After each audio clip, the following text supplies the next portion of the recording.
President of Estonia, His Excellency Toomas Hendrik Ilves, who will be the keynote speaker for our next session.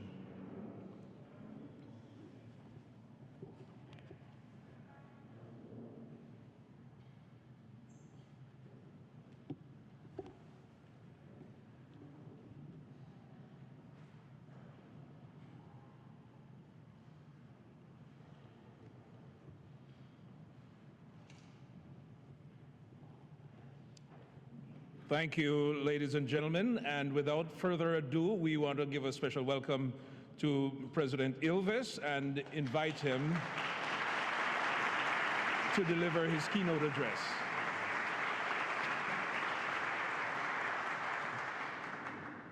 Welcome, sir.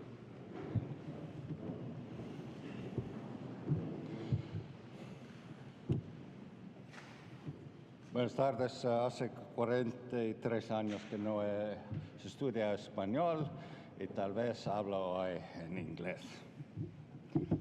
The rest will be in English. Anyway, thank you very much for inviting me to OAS. I come from a very small country in Northeast Europe, very different from many of your countries, but I have over the years worked with many of your colleagues in the area of IT and development. And actually the reason I am I'm in Washington today is that I've been for the past year and a half co-chairing a World Bank World Development Report, the first one ever on development and IT. Which you'd think, though, the World Bank would have done a long time ago, but it took a while. The reason I've been doing that is largely because my country was, when it reestablished its independence, a very poor country, and now is doing rather well, is already ranked among the high-income countries, true, at the bottom of the high-income countries, but we are now a high-income country. I certainly, and the World Bank as well, attributes a lot of the development to the application of information technology to all kinds of aspects of both governmental and private sector functioning. And so that is we have certainly found it's been very useful, and somehow someone figured out maybe I should come here too, since one of the aspects of what I deal with is cybersecurity. But I thought I'd start off a little more broadly and in general, especially given that we have an audience here, both of IT specialists, but also policy and government people, and refer to an essay that was written in 1959 by a British literary novelist and also a scientist. His name was C.P. Snow. He wrote an essay called The Two Cultures, expressing his worry about the way the university system was developing, and what he talked about was that he, as a physical chemist, would sit at a table with physicists and mathematicians in the faculty club in Cambridge and talk to them about physical chemistry and whatever you talk about in physical chemistry, probably a little quantum mechanics. And then he would go to the other table where they weren't eating so much, they were drinking, but it was the Shakespearean scholars and the poets and the other novelists, and he would talk to them.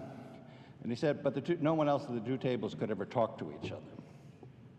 That was a problem of universities in 1959. I would say the development of technology and the way it has come into our societies and runs through everything today, the problem that we face between IT people, government people, policy people, is that it's the C.P. Snow two-culture problem writ large. We have people who say work for NSA and say, oh boy, look what I can do, and then figure something out. And then we have people in policy who don't understand technology at all. I was at the European Parliament last year, and I was explaining to them why the European Union must take a more forward-looking approach to IT and its use, and I explained to them Moore's Law, and I said, in 4.5 years you will have your next election, and that will be 3 iterations of Moore's Law. That means a computer or your mobile phone will be 2 to the 3rd times more powerful than it is today. And someone, a member of parliament, said, what is 2 to the 3rd? So we have these 2 different cultures where where the technological side is developing at an incredible rate and going into everything, and your mobile phone is far more powerful than the entire computer system that took man to the moon. At the same time, we have policymakers who do not understand at all how it works. And so this is a broad problem. So I will talk more specifically about cybersecurity, yes, but I would say that in order for us to understand this world, we do need to pay far more attention, if we're policymakers, to the science side, and at the same time, the people who are on the technology side need to reacquaint themselves with the fundamentals of liberal democracy, and the fundamentals that have given us a democratic system, the fundamentals that have given us the idea of privacy. Actually, the idea of privacy is relatively new in society. It didn't really exist 300 or 400 years ago. No one thought about privacy, but now we are all concerned about privacy. So that I will leave it at that part at that, but just that I would call upon people to learn more about whatever it is you know less about. The techies, geeks should learn more, study a little philosophy, and people in governance and in policy making should learn what 2 to the 3rd power is. We in Estonia have, thanks to a broad application of IT in all spheres, actually made huge leaps and bounds, and are today considered within the European Union the most interneted country, and the one with the broadest range of services in IT. We have had our, I guess, 8th elections now using online voting, but not with electronic machines, but we just do it on our computers. We have been doing our taxes online, and 98% of the population does their taxes online since the late 90s, increasing dramatically compliance rates in taxes. We have a digital prescription in which any doctor will write it. If you go to a doctor, he or she will write the prescription into the governmental system, and then you can go to any pharmacy. They're all private pharmacies, but any pharmacy, stick in your card, you get your prescription. You don't have to go to one company, you can go anywhere. All our medical records are online, but crucially, it's a very secure system, which I'll get to in a minute. Trying to think of the broad lessons that we have gotten over the last several years, I guess one of them, there are several. One of them is that any modern, highly technological society requires a fundamentally firm, strong, and constant cooperation between the private sector and the public sector. No government can really keep up with the pace of change in the way that's necessary, that the private sector can do, but only a government a sovereign authority of the state can offer the sovereign guarantees that are required for a secure system. One of the things we concluded very early is that if you want to have genuine security, then you must have a two-factor authentication procedure. As long as we have the current system in most things in the world where you have a password, you will see the Office of Personnel Management hacked, you will see Sony hacked, you will see everything hacked. The minimum, the sine qua non for any cybersecurity is a two-factor identification and authentication system. Now, I don't know how many of you know what that is. Raise your hands. Two-factor, yes? I'm trying to get an idea of who knows what. Okay. Our system is, we have a chip. It has to be, one factor has to be chip-based. And then, well, we use a number. Other people can use fingerprints or eyeball or retinal scans. That's a matter of choice, though. After the OPM hack, I don't know if I'd want to use fingerprints anymore, but that's a different thing. And the authentication is something which is done in a public-private partnership. It's the private sector, basically the banks. The banks are highly interested in making sure that the banking system is secure, so they partially fund the authentication system. And the other half is from the government that, in fact, guarantees the security legally. Once you have something like a secure identity, this allows you to build all kinds of things upon that. The first thing that is crucial to this is you give an authenticated identity legal status. So we have legal documents. We have, in the 10 years we've had this, we've had 240 million legal signatures done with this dual authentication, which allows you then to do all kinds of things across borders, across countries, since these legal signatures are at least recognized within the European Union. This makes life much easier for all of us.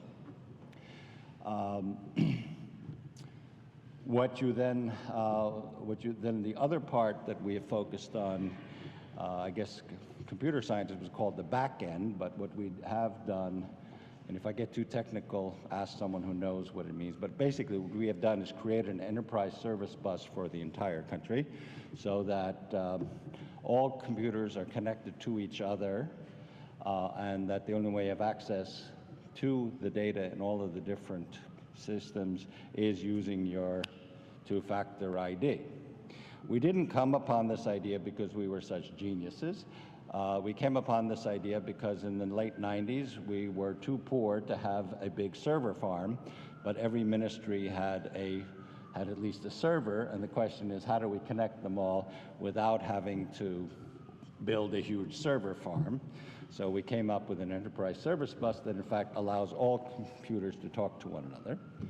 And then we discovered that, wow, this system is far more secure than having one big central server bank, and that this in fact allows us to do more with our data than the other way of doing things.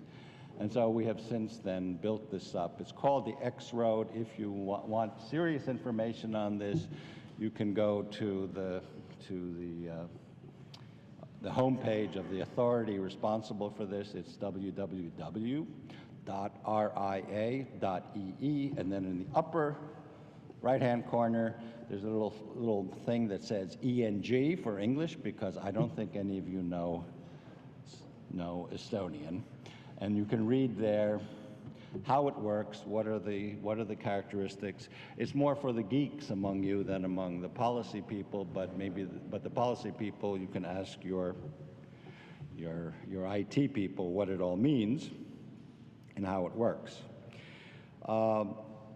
Clearly, cybersecurity is an issue that affects all of us. It is not simply a problem for highly developed, rich, big countries. We, at the time, well, we started out as an undeveloped, small, and poor country,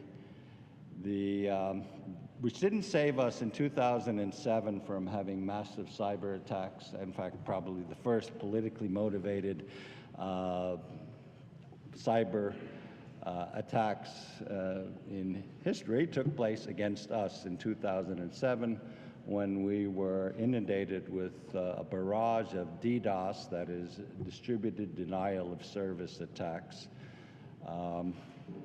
which we managed to overcome, again, largely because of very close and strong and long-term cooperation between the private sector and the public sector. Here it helps to be a small country because the head of a bank can call up and say, hi, I have a problem. My bank is not working because I'm being attacked. And the government and the banks can work together to solve those problems. So, but when it comes to cyber attacks of the kind that we had in 2007, they're very annoying. They can be debilitating. They can weaken your country. But a DDoS attack and the most common kinds of attacks really are things that deny access to systems but don't harm the system. So so those of you who again deal with the technical side, you know this is the A part of what is called the CIA triangle, the confidentiality, integrity, and accessibility triangle. That is something, a DDoS attack is equivalent to trying to get into your own house, but there are 1,000 people between you and your door, so you can't get to it. More important, especially since Snowden, is everyone has become highly concerned with privacy, or confidentiality is the proper term. Do people know my data? Do they have access to my data? This has been politically highly charged. Again, the system we have in Estonia, based on a two-factor authentication and a distributed data exchange layer, has allowed us to actually be okay with this. We have had people trying to sneak in. It's very hard to get in with a two-factor authentication. We want to be really technical, based on what is currently RSA 2048, if that means anything to anyone. And so there have been very few breaches, and the breaches that we have had have come from inside the system. But since every access is always flagged and logged, we've caught everyone we know has gone into the system. And basically, they've turned out to be things such as policemen checking up on their girlfriends, but nothing serious so far. And we do have logs of everyone who logs on. The system does what the system has as part of it, and which makes the confidentiality part important, is that we have a law that says every citizen owns his or her own data, insofar as they are data in the public system. That means health records, financial records, all those things belong legally to you. This is not the case in many places. I was visited by the president of another country, and we were discussing health records and how they are, and I explained to him that every patient owns his or her own data, and he said, really? In my country, while we don't have it stored electronically, we have it on folders, but every folder says never to be shown to patient. But one of the advantages of having a system where you own your own data is that if you want to get a second opinion on a medical problem, you simply authorize another doctor to access your medical records. And if you want a third opinion, you will authorize a third doctor to look at your medical data. Which then gets me, I think we have right now, at the current level of cyber attacks and cybersecurity, the confidentiality part is okay. I'm not too worried yet. It will get worse in the future and so forth, but right now that's okay. But there's a third element that I think we all need to pay attention to and be much more worried about, and that is data integrity. Again, to put it kind of pictorially, I don't really care if someone knows I have type AB blood. I mean, I have type AB blood, it's fairly rare, but I mean, I don't really care if you know that my blood type is this. I should care and do care very much that someone might have changed the record of what my blood type is. And that is a data integrity issue. So while politically all over the world, after Mr. Snowden's revelations about looking at who's tracking people's mails, which gets everyone politically very upset about the role of government, and understandably, I am personally far more worried about the issue of data integrity than I am about the issue of confidentiality. I would also say that from my own personal experience, if you solve the issue of confidentiality, you can do a lot of things, but you have to convince people that politically it's okay to actually store data have data stored like this. People are always concerned that in Estonia people have their medical records online. I say, well, we have not actually had any break-ins. On the other hand, if you store your data on paper, then as we saw most recently when a famous car driver, Mr. Schumacher, had a skiing accident, it didn't take more than a day for his medical records to be photocopied and published in the yellowed press in Europe. So in this case, paper data is actually far less secure, I would argue, than having your data stored electronically. And this is where the advantage actually is for data storage electronically. I could go on and on and on talking about this, just a few other points, because otherwise I'll talk too long and you'll get bored. But one other crucial factor that we have found, and what was actually the basis of our program, is education. Education is the key element to developing a strong IT system. We began bringing schools online in the middle 90s. And through a clever program, got all of the local communities to have computers in their schools. So by 1997, all Estonian schools were online. Teaching people at an early age to be able to use computers is a long-term project. As we know, educational reforms take 15 years to take off. Skype, which some of you may know is an Estonian invention, got started because there were 4 kids, literally, in their early 20s who had studied computer science. That was in the early 2000s. Right now, we try to teach children programming from an early age. Second grade, first grade.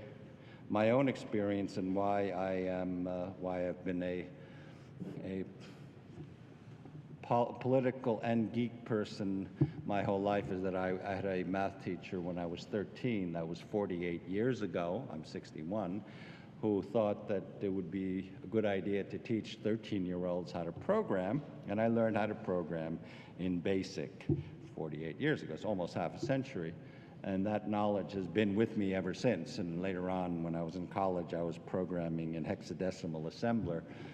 Once you know how to program, it's not so difficult to do another language, but that's never been my fundamental interest. My fundamental interest has been policy. But education, I would say, is one thing that's absolutely vital.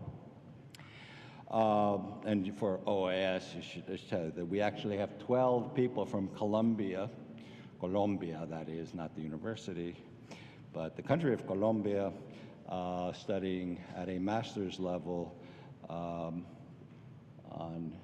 IT and cyber, or e-governance, which is really e-governance, cybersecurity. We do have people coming from all over the world studying. We also do offer people, government and IT people, the chance to come to our e-governance academy to see what we do for longer or shorter periods of time. The system, our operating system, which we call X-Road, which I mentioned, which you can look at the homepage I mentioned, which we developed, which is a distributed data exchange layer operating system and forms the backbone of everything we do in Estonia, is an operating system we actually give away. We could make money off it, but well, governments can't make money, so we give it away. It's part of our foreign assistance. We have given away this system and has been implemented by Moldova, by the Palestinian Authority. Tunisia is looking at it. I know Azerbaijan has been looking at it, well, is using part of it at least.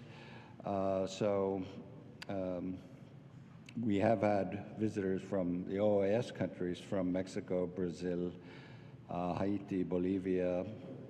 So some of you have already come to our country to see what we do. And with that, I mean, basically, since I've talked long enough, if people have questions, because I don't quite know what your interests are, if anyone does have if there are one or two questions, I'll be perfectly happy to try to answer them. But otherwise, I'd say thank you very much. And if you have further interest, please contact us. We don't have any. We actually have only one embassy in Latin America. That's in Brazil. But here, you can always contact the Estonian embassy. We're just down there on Massachusetts Avenue. Or your embassies can contact us through Brussels. In Brussels, where the Estonian representation would also be perfectly happy to hook you up with whomever you wish to be contacted. So thank you very much, and I'd like to thank OAS for having a conference on this topic. I do hope that the World Development Report, which will be published in January of 2016, will be also something that we can have an event with OAS to promote, because we have some pretty interesting findings in there as well. So thank you very much. Muchas gracias. Obrigado. So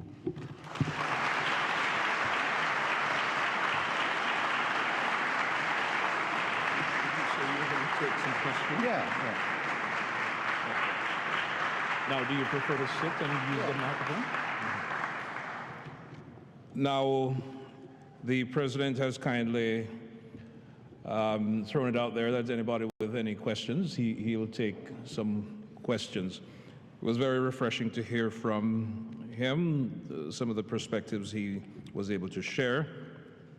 It's interesting to hear from a self-professed politician geek. Thank you, sir. Questions? Comment on a question. This is the most non-boring, highly technical speech I've heard from a politician.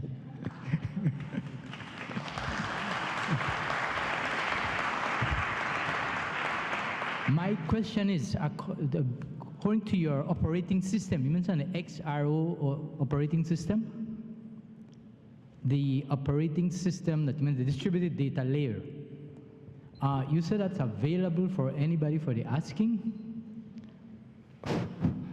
Well, in a sense, I mean, we just don't throw it out there, but if there is interest, it's, once you take the operating system to make it work, you actually have to develop all of the services.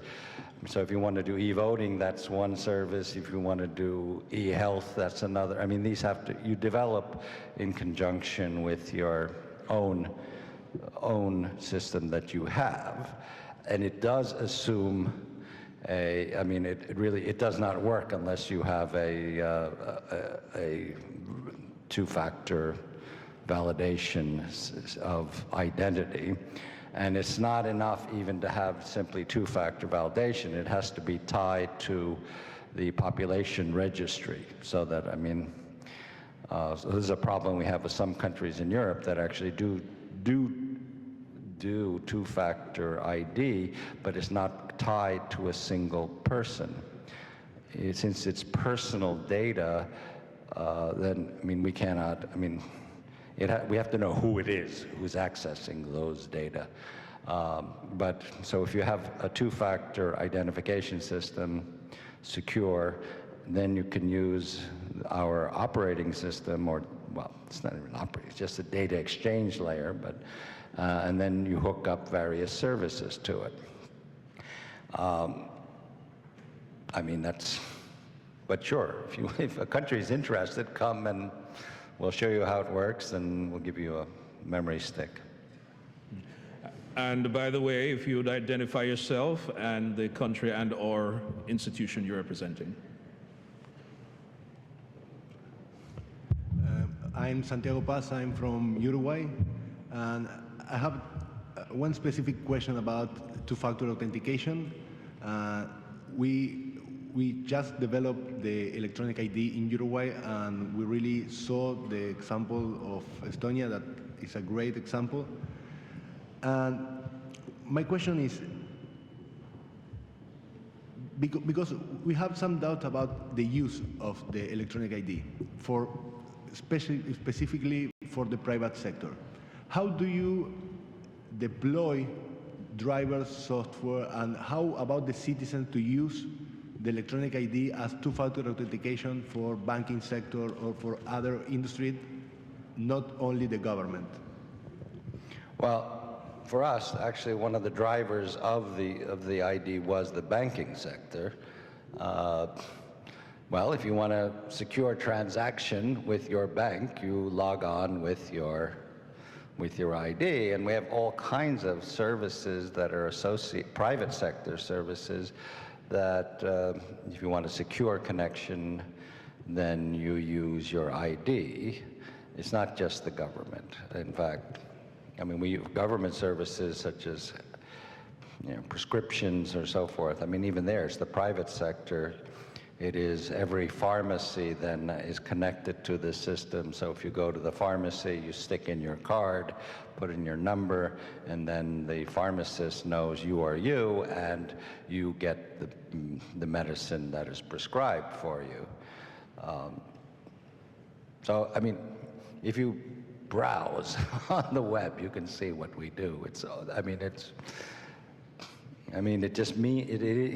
is the basis for identifying yourself for anything where you do need to be identified.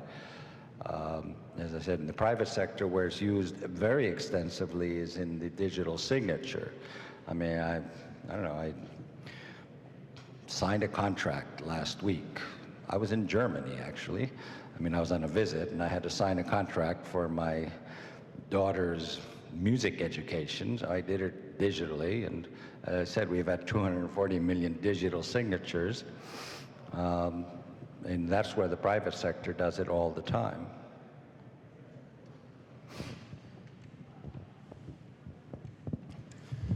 And then, Hello. My name is Juan Castro from Trend Micro. I would like to ask you your opinion about cryptocurrencies like Bitcoin and the impact in the economy of that country. We haven't really figured that. I mean, we have a debate going on between some people who are very much in favor and some people who are very worried. So we don't have a solution. Yeah, thank you for being here today. We were talking about the level of awareness amongst the general population, and so many of us partner with the organization NCSA to help make people cyber aware. I'm curious to get your thoughts on what are some things that that you do in Estonia to help make sure that people know what their responsibilities are for protecting their own data.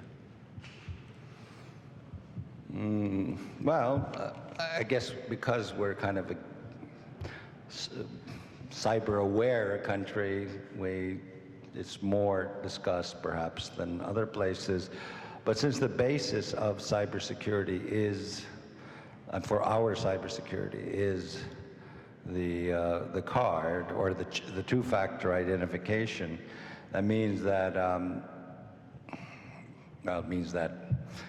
people know that if you want to be secure, use that. If you don't want to be secure, then do as everyone else does. I think we will be moving toward some kind of system, at least we meaning the world, in which, we cannot continue just using a single password for governmental operations. They're too easily hackable. We will have to move on to sort of demanding from the private sector stronger safeguards. I personally think the way to go is actually getting insurance companies involved in these to guarantee sort of cyber hygiene. Right now, I don't think a bank should be able to write off losses due to a hacking. That shouldn't be allowed. I think that's something that the tax authority and insurance companies say, no, if you're not using a secure system, you don't get reimbursed. There is this, when it comes, imagine you have a power station that falls apart because it's hacked or it doesn't work. It would be absurd to claim that it's a result of force majeure or an act of God. It's the opposite of an act of God if your power station has been hacked. It is an act of man, so you shouldn't be able to write that off. And when companies are confronted with serious economic loss due to lack of secure procedures, then they will begin instituting more, higher levels of security and having programs in cyber hygiene. Cyber hygiene is, it's this concept of how you actually behave online in order, to keep you safe. And there are a number of efforts in this regard going on right now. The World Economic Forum has an entire council devoted to this that I'm on, in which we're trying to do things. And Jane Lute, who used to be the Assistant Secretary of Department of Homeland Defense, now working very seriously on developing cyber hygiene, basic concepts to be followed. But this is something that companies have to be educated in even more, I would say, than the general public, because the general public, you can have problems there, but really the private sector with huge amounts of data, and it's the government sector with all kinds of sensitive data that really has to learn how to behave properly. I think I have to go soon. Oh, sorry. I'm saying I think I have to go soon. Right. So the president has to go. So we'll take one more question. The gentleman over there. Sí, buenas tardes. Mi nombre es Wilson Prieto, pertenezco al CERN Nacional de Colombia. Quisiera hacer una consulta. Un poquito más espacio, por favor, un momento. Creo. Usa la traducción.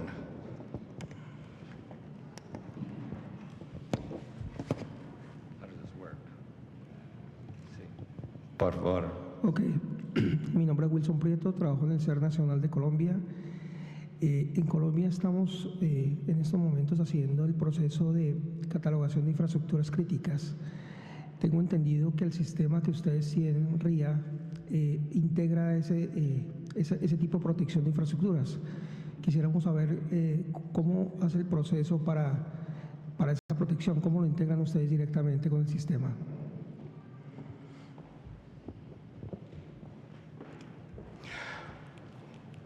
I'm not sure how I can answer that. More broadly than simply infrastructure, the key issue for any kind of Internet of Things, or basically computers talking to computers with whatever machine operated processes, power stations, water plants. These are constantly monitored. And the thing that we pay attention to when we are implementing actually is, or we pay attention to data integrity issues. Data integrity is Stuxnet was a data integrity issue. It was not just plain malware. It changed the information that was being sent out. So we are always worried about how when computers talk to one another, which our approach is to automate as much as possible to make that we pay attention to data integrity issues. We have one solution which is developed in Estonia, which basically gives a hash to every data bit to see that nothing's been altered. But this is critical infrastructure monitoring is one of the big issues we all face and our biggest fear, frankly. That's not a good answer for you, but if you want, we can find someone who actually knows this stuff and we can talk to you. Well, we want to thank you very much, President Ilves, for affording us so much of your time, which we know is very, very, your schedule is very busy. But thanks again for sharing with us these nuggets of. Right. Well, thank you. I just have to go catch a plane because I have to go back home today. Otherwise, I'd love to talk to you some more. But if you are interested, as I said, the technical side of what we do is on the web, and you can look at it. And if there's further interest, contact our people, and we're happy to share. Okay, so if we could just stand and let the president lead first.